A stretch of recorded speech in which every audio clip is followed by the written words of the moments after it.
E SVB está anunciado em um comunicado que decisionan com a turma de diálogo social para ajudar a ajustar fundo de pensão da mostra resultado acaba.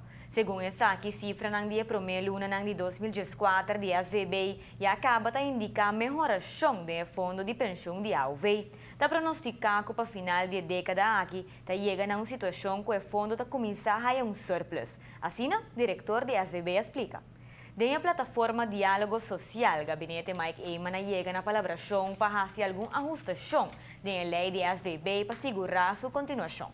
Assim, decidiu gradualmente aumentar a idade de pensão até 65 anos. Analisando a cifra no dia primeiro quartal de 2014, o diretor de SVB explica o efeito no dia de ajustação para lograr que o sistema de pensão está pagável. Assim, está garantizar esse não que a pensão agora e esse não no futuro que tem placa de fundo para por seguir viva de entrada aqui. A situação que o pensionado não seguir cresce. Na final de 2013, o fundo atinge 19.617 pensionados.